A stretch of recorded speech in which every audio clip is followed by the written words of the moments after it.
Hey guys, welcome back to our channel. In this tech tutorial video, we're going to show you how you can move tickets and issues from your Jira board to your project's backlog. It is very simple, guys, so let us dive right into it.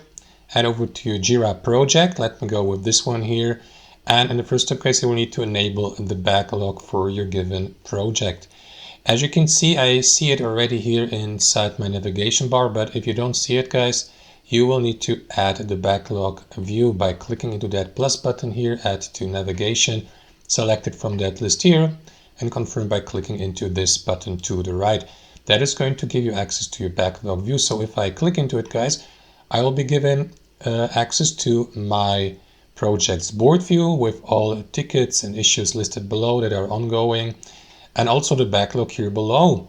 As you can see, my backlog is currently empty, but I may move any issue or ticket I like, for example, by simply left clicking into it by holding my left mouse and by intuitively moving it here to my backlog and releasing my left mouse.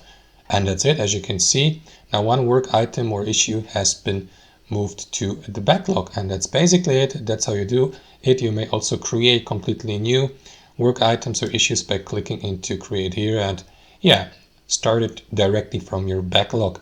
And that's how it works, guys. Of course, you can always move these items back from your work, from your backlog to your board view, for example.